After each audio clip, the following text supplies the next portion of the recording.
Hi, hello. Welcome to another episode of Isaiah's Newsstand. It's your host, Isaiah Edwards. The date is October the 8th, 2022. Sorry, I don't know why I just was like, I'm flipping this intro and I don't care. I'm going to run it. We're going to run it. We're going to fuck it, do it live.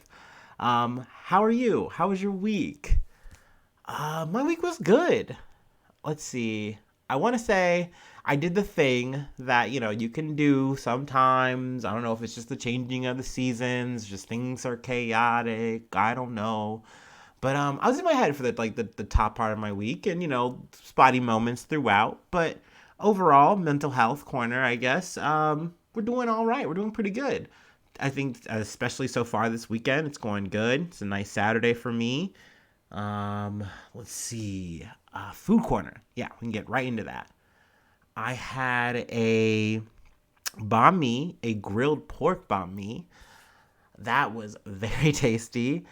One of my homie coworkers, they were like, "What kind of banh mi you want? I got you today."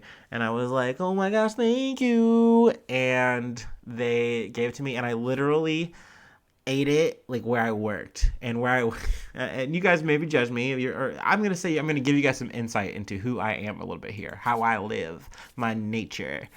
I work, at a retail distribution warehouse. That's how I like to say it.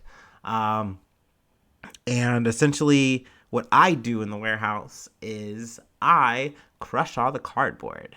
And I do like the other trash stuff too, but mostly cardboard. But essentially, I'm Oscar the Grouch. So I just, hang out there and I do my job for about, 8 to 10 hours. But I was like, yeah, just bring it over to me. And I was like, I could wait like another 15, 20 minutes and then take this on my break and eat it. Or I could just eat it here. So that's what I did, ladies and gents. Yeah, that's the kind of guy I am. But I tell you what, it was an amazing sandwich, and it was a war that I would do it again and probably will someday. The restaurant was called Paris Banh Mi. That's a local place, like Mason, Ohio, for the locals, for the yokels.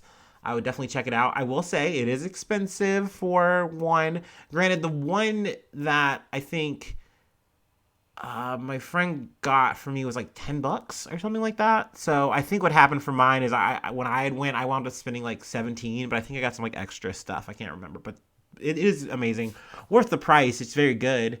The bread they put it on is because usually like banh mi's are a little smaller. Because I've talked about banh mi's before. Actually, decent amount of banh mi's this year, but good for me. That's a win. But they make these with like French bread, I think. So that's like the Paris part. Um, Gosh, what else did we eat? Oh yeah, went to La Rosa's today. So there you go. Got a three meat calzone, and one of my coworkers, he's been going goo goo gaga for like what they call the kitchen chips. Essentially, like I guess like kind of like Sarasota kettle chips or whatever.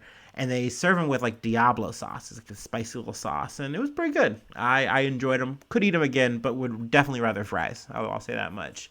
Calzone was good. So yeah, we're fed. We're well fed. We are mentally pretty well.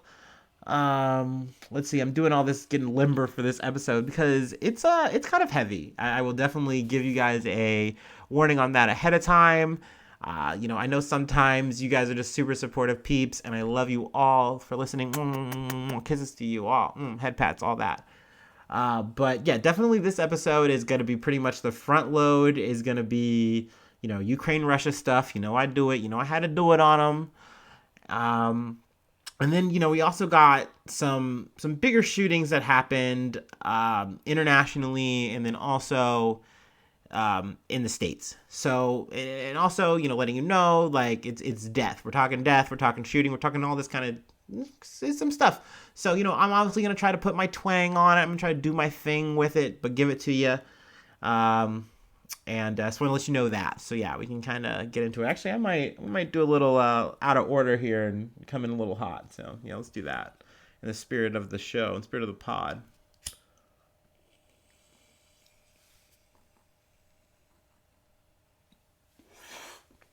Ooh wee.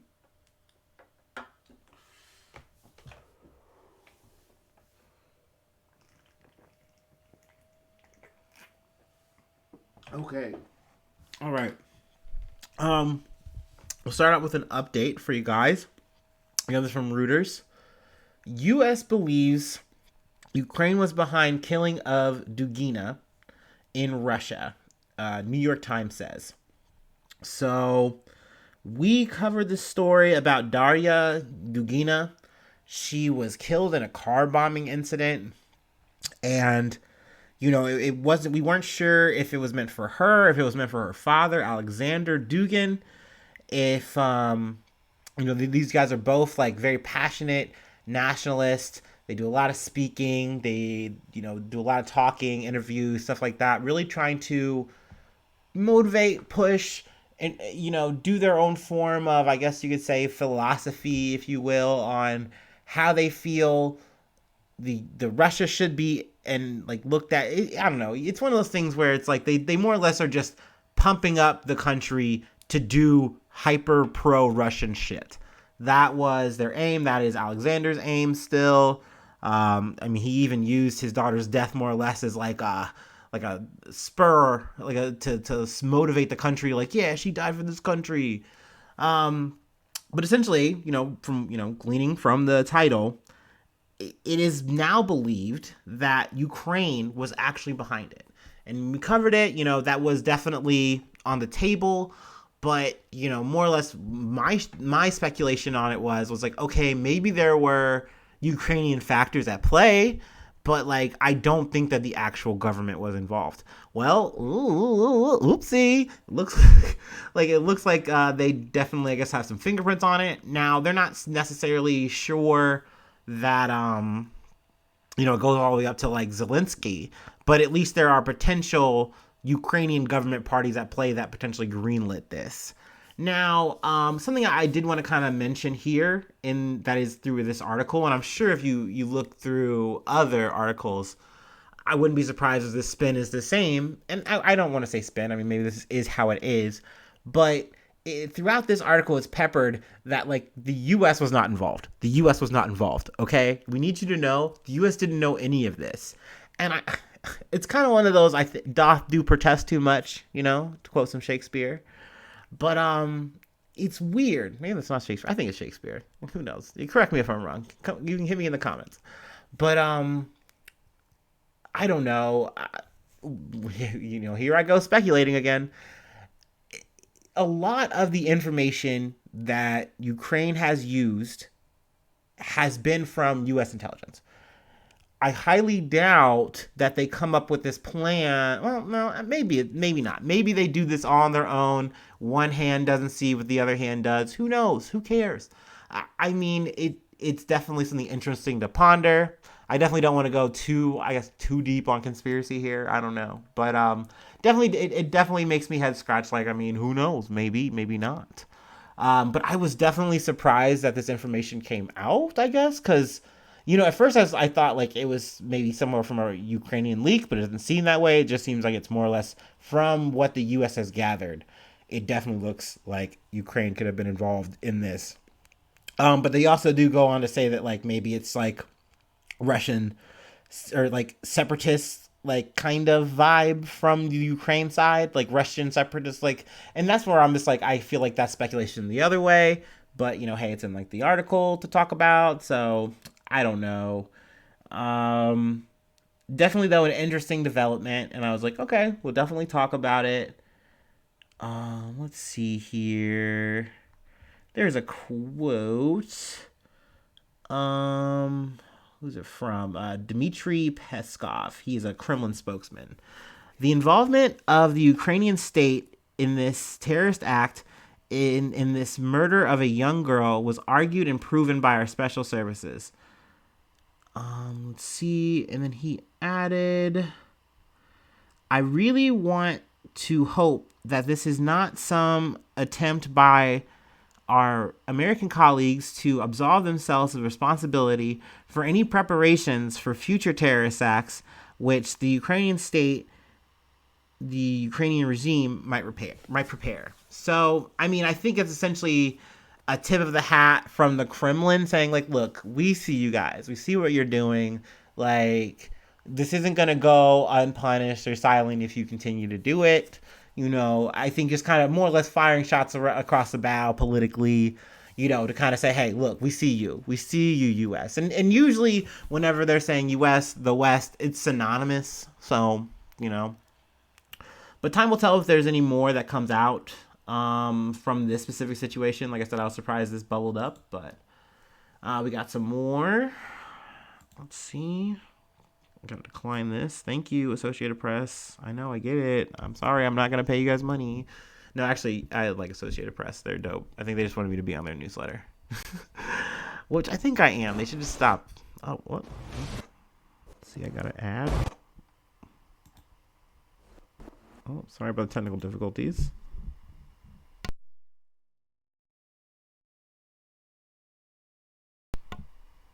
All right, I think we're back. Sorry about that. Let's see. 2 Russians seek asylum after reaching remote Alaska island. So, this is another development that, kind of like, oh, okay, this was surprising. Apparently, I mean, and it makes sense. Don't get me wrong. I don't want to come off like I'm Sarah Palin or something, but you can traverse from Russia to Alaska. I mean, obviously, formally for a reason, it used to be Russian territory that they sold to us, and we realized oh yeah, we got this oil and stuff here, and then that was that.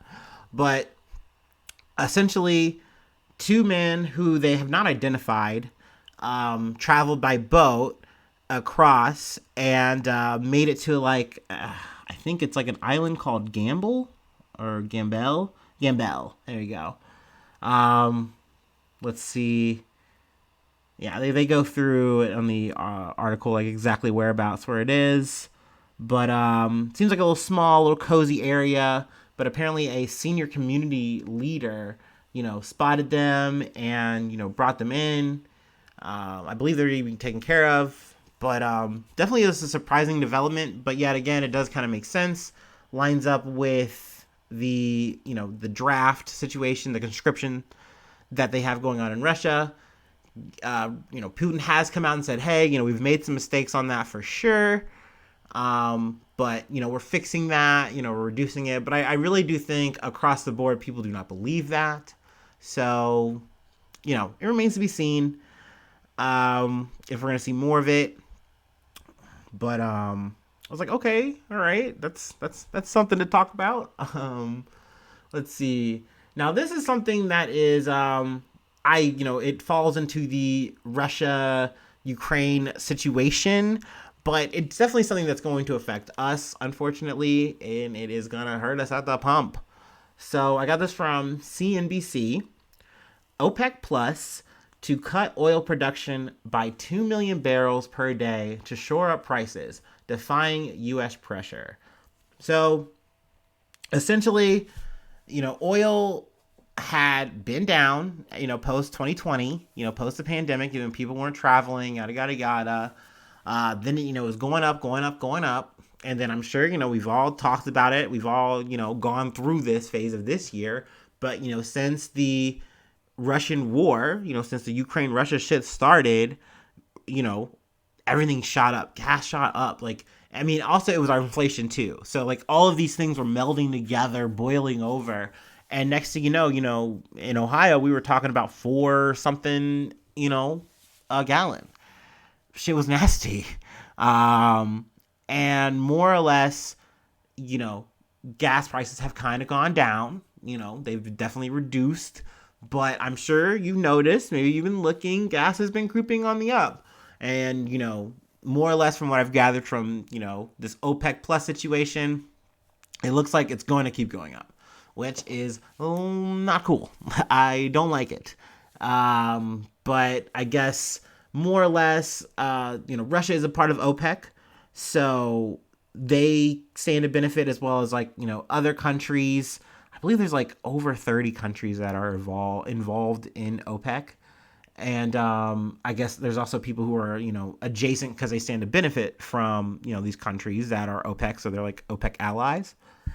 But essentially they're saying, yeah, we need to make sure that we see more money. So we're going to raise up the prices. And, I think that was already expected. I think that they were expecting somewhere between 300,000 to 2 million. Well, instead it's like, no, we're going to make sure that we're hitting about 500,000 barrels to 2 million barrels that are going to get cut, which is then going to, hike up the price. So that's no fun. They go through some of the numbers and stuff like that. You guys know I do not like numbers and do not like really talking about them unless I have to. But apparently, the White House, Joe Biden, he was, pushing to see this not happen, because obviously that's not something you want to hear, especially going into midterms. That's not good for the Dems. That's no good. But essentially it didn't go his way. It definitely went more Russia's way. And how Russia stands to gain, even though it's like, well, I'm sure you might be thinking, well, Isaiah, aren't they being sanctioned? They can't sell. They can't really do anything like that. Well, they do have the ability to move off the oil that they have to countries that are willing to deal with them, like India, like China. And essentially, those countries can then use the oil for their own ends and or sell it, at a price and make some money. So Russia is already selling it at a discounted price. They already know they're over said barrel. So upping the price only helps them because then it, gives them more profit and helps them in this whole, war that they're trying to fund. So, that's something that's going to play itself out. And unfortunately, it's going to hit the good old US of A. Hopefully it doesn't get too high because I am a broke bitch. I cannot afford this. So yeah, I remember when gas was hitting like 405 or whatever, I was crying.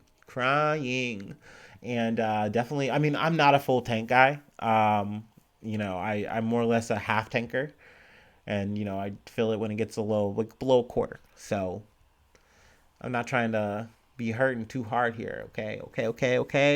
So, time will tell. We'll see if there's any more updates. We'll definitely cover it. Let's see here. Is there anything else I wanted to cover here before we go? Nah, fuck it. Let's see. Next bump we got from BBC News. Crimean Bridge.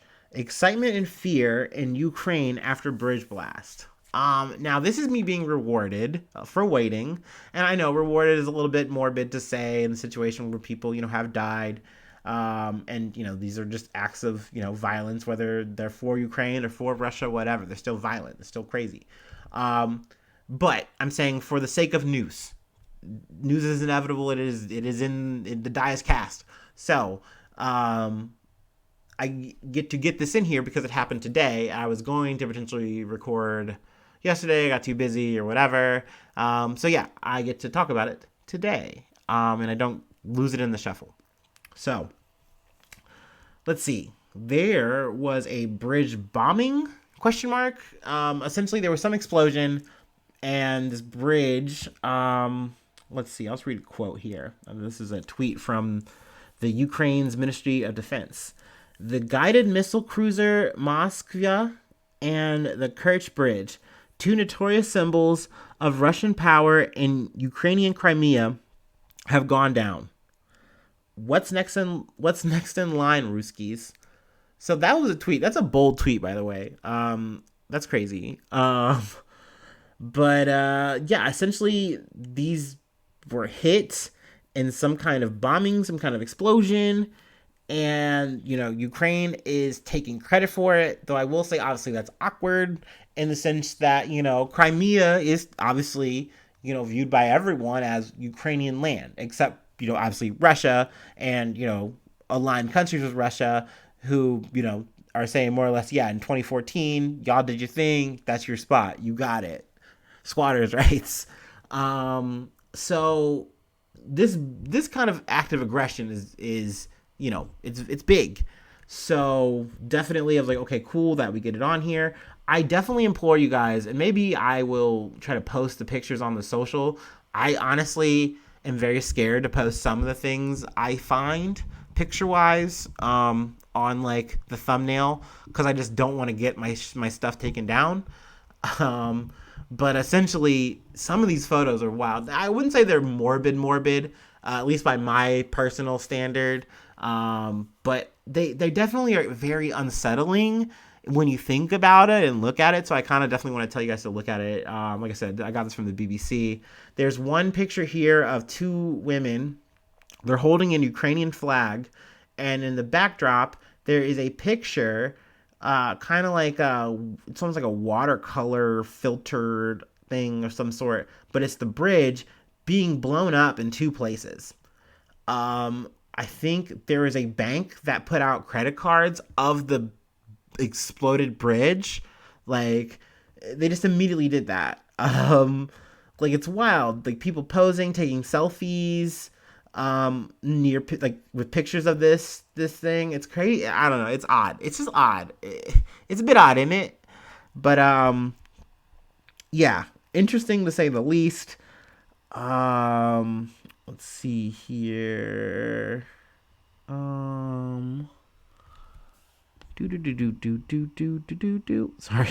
Trying to think what other numbers I wanted to find here. I'm trying to think if there's any other updates I wanted to say before we move on.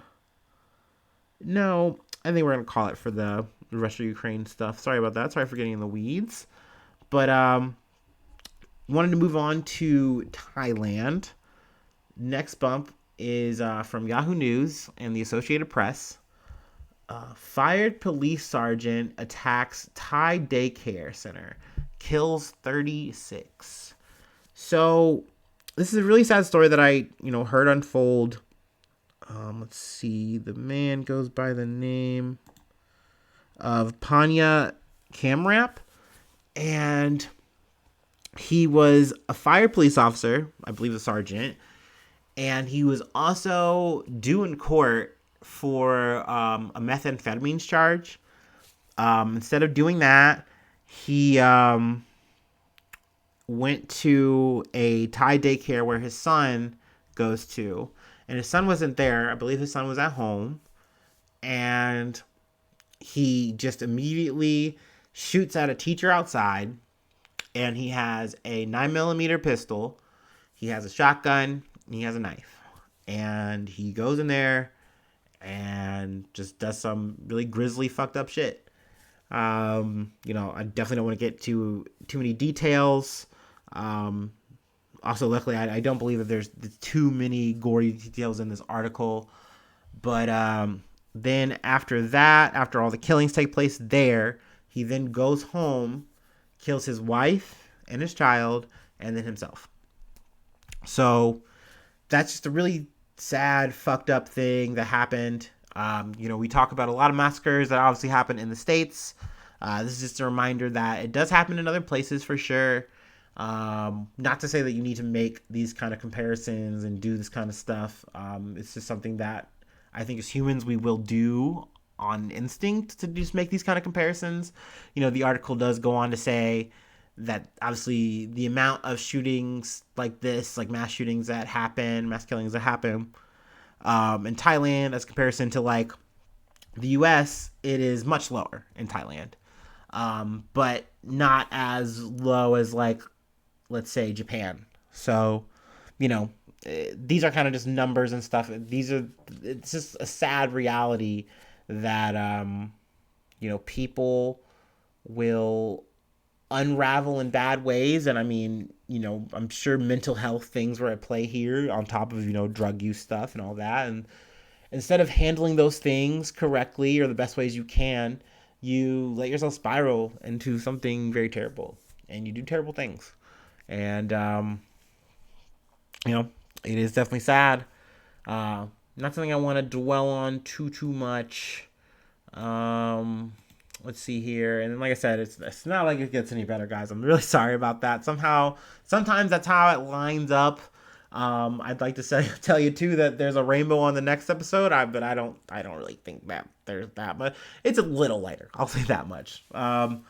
But yeah, you know the deal. I'm gonna hit my last little break, and then we'll put a cherry on the Sunday. How about it?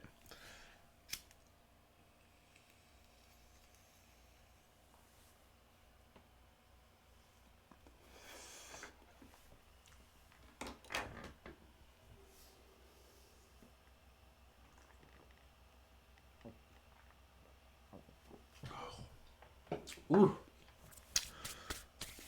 I'll tell you what. It's episodes like this that make me really just like, ugh, I couldn't be a professional, guys. I enjoy finding news for you. I enjoy talking about it. Giving my POV. It's obviously not needed, but hey, here we are. But I'll tell you what, doing the shit with straight face, no tears, no whatever. It would be rough to do every day. Week to week to week, paycheck or not. Fuck, man. Um, okay. Got this from CNN. Two brothers arrested in connection with the kidnapping and killing of four California family members. So this takes place in like Merced, California, and the former worker of the family that was killed was Jesus Manuel Salgado. His brother Alberto Salgado is also involved. But Salgado, he kidnapped the family. Let's see. The 8-month-old Aruri Derry, her parents Jasleen Kaur and Jasdeep Singh, and the child's uncle Amadeep Singh. They were kidnapped initially, and that's how I initially heard about the story, was that this man was caught on surveillance, taking this family away, and, they were on the lookout for them. Essentially, though, they found, I believe, I can't remember who they found first. I want to say they found the child first and like another person, and then they found the rest of the family, if I'm not mistaken. They might have all found them together, but I don't know how it all trickled out. But essentially, he murdered all four of them. I'm not sure exactly how deep the level of involvement of the brother is, but I'm assuming he's going to be charged. Let's see. He was charged Thursday night on preliminary charges of criminal conspiracy, accessory, and destroying evidence in connection with the case. So, also, while they were trying to apprehend Salgado, he tried to kill himself and was unsuccessful and was put on medical watch. But I believe he's going to be fine. So, definitely any kind of updates, trial stuff, we will be on it. Hey, like I said, sometimes it's a heavy episode, and that sucks. But that I'm gonna segue here. I'm gonna pull it out. I'm gonna shill it out. I did a lighter episode on my Patreon. That's right. I finally decided that I was gonna do some more content, and I decided that I was gonna put a little bit more, not necessarily mainstream news articles per se, but at the same time, yes, we're just doing more pop rag stuff, kind of like Page 6 stuff.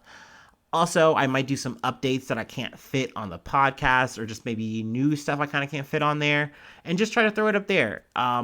I kind of want to say it's quote unquote looser, even though, you guys know I keep it pretty loosey-goosey on this one, on the main episodes, and definitely you'll still get the main. I still want to do at least 2 on, the main feeds, but I wanted to just do something a little special to, one, give credit to the people who are, donating and pay, and, being a good patron. I love you guys. Thank you guys. Thank you, Denver. Thank you, Steph. You're the best. Heart emojis.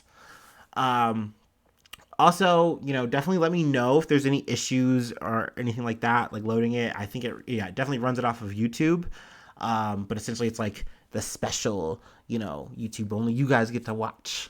But yeah, it's not too wild, it's not too crazy, but just more content for you. You still get the Discord access. You can talk there, do stuff there, reach me, whatever. Also, you still get the shout out once a month. That's still a thing, of course. And also, if there's any things you want me to cover, you at least get one little news bump, per, tier donation. So definitely become a newsie. Think about it.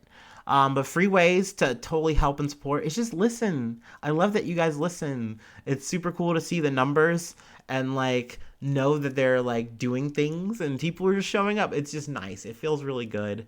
Hey, even the clickers, even the people who just click and that's it. That's okay. That's fine. I still see you and I love you. I appreciate you. But if you like it enough, tell your friends, tell your enemies. Definitely if you hate it, tell your enemies. Like if you got someone you don't like and you know that I'm Garbo, but you just fuck with me, just throw me to them. I don't care. I don't care if they become a hate watcher. Like that's awesome. I will take them. Let's see. I would say I got a Gmail if you want to hit me the free way too, in terms of like emailing isaiahnews1@gmail.com. And I'm on all the socials, so you can find me. Call me, beat me if you want to reach me. But yeah, I will see you guys soon for some more good news. I love ya. Bye bye. Mwah.